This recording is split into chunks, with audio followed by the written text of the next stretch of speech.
Jou geloof vandag in die Here is besig om 'n wonderwerk te bewerk. Ek wil vandag dit vir jou sê, ek wil hê jy moet dit glo.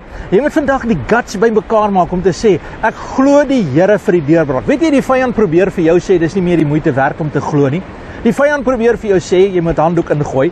Maar God sê vandag vir jou, geloof is 'n vaste vertrou op die dinge wat jy hoop. En ek weet vandag, die Here sien dit raak vandag, dat jy hoop op hom. Jy sit jou hoop vir oorwinning, jou hoop vir die deurbraak, die hoop vir genesing. Jy sit jou hoop in die Here Jesus Christus. En ek wil dit vandag vir jou sê, dis die woord van die Here vandag vir jou.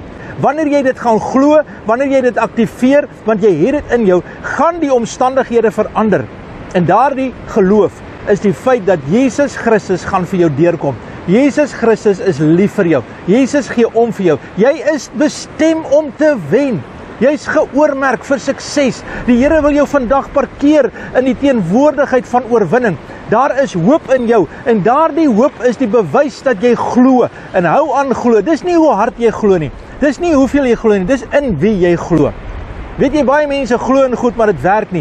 Ons glo in Jesus Christus. As jy dit glo, sê bietjie amen daarop. As jy dit glo, skryf bietjie jou geloofsvertroue vandag in 'n getuienis ergens neer en sê vandag, ek sit nie my hoop in mense en in dinge en in goed nie. Ek sit my hoop in die ewige God. Ek verklaar dit vandag, want die woord van die Here in Hebreërs 11 vers 1 sê dit, dat ons geloof is 'n vaste vertroue op die dinge wat ons hoop. Vader, in Jesus naam dank ek U, dat U ons raak sien. Ek dank U, Here, dat U, Here, deur die krag van die Heilige Gees, met waardering ons nader trek elke dag, Here. Ek dank U op hierdie oomblik, dat ons weet dat U werk in ons om te wil en te werk na U welbehaag.